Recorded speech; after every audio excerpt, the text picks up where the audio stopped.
అంతకంటే ఎక్కువ మంది కలిపి బిజినెస్ కనుక స్టార్ట్ చేస్తే దాన్ని ఏమంటాం? పార్ట్నర్షిప్ అంటాం. పార్ట్నర్షిప్ మెయిన్లీ 2 types ఉంటుందండి. Working partner and sleeping partner. Working partner means both are invested in the business. Both are working. That is a working partner. Capital investment చేస్తారు, వర్క్ లో participate చేస్తారు. Capital investment చేసి work లో participate చేసేది working partnership అంటాం. మరి sleeping partner అంటే is only invested capital, is not participating work. Capital మాత్రమే ఇన్వెస్ట్మెంట్ చేస్తాడు, వర్క్ లో పార్టిసిపేట్ చేయడు. దాన్ని ఏమంటారు? స్లీపింగ్ పార్ట్నర్ అంటాం. Is only invested capital, is not participating work. పెట్టుబడి మాత్రం పెడతాడు కానీ వర్క్ లో మాత్రం పార్టిసిపేట్ చేయడు.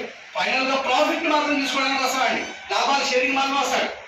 ఓకేనా? So sleeping partner nothing but తెలుగులో ఏమంటాం అంటే నామం మాత్రం భాగస్వామి, పని చేయని భాగస్వామి.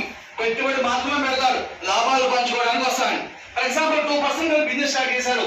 ఏ is working partner, B is sleeping partner. ఏదైనా వర్క్ చేస్తాడు, బి అనేవాడు స్లీపింగ్ పార్ట్నర్ అనుకున్నాం.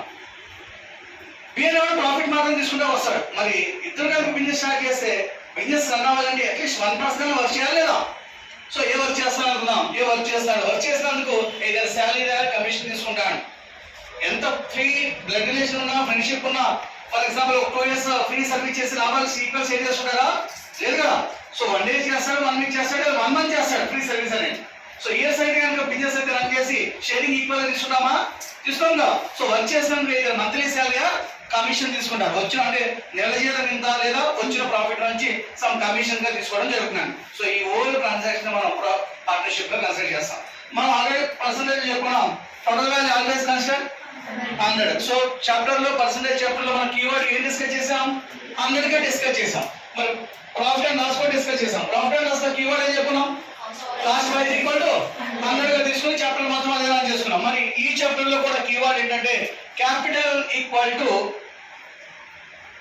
Capital into time equal to share అండి. Capital into time equal to share. Share value మనకు కావాలంటే క్యాపిటల్ ఇన్ టైమ్ మల్టిప్లై అదే రాస్తున్నాం.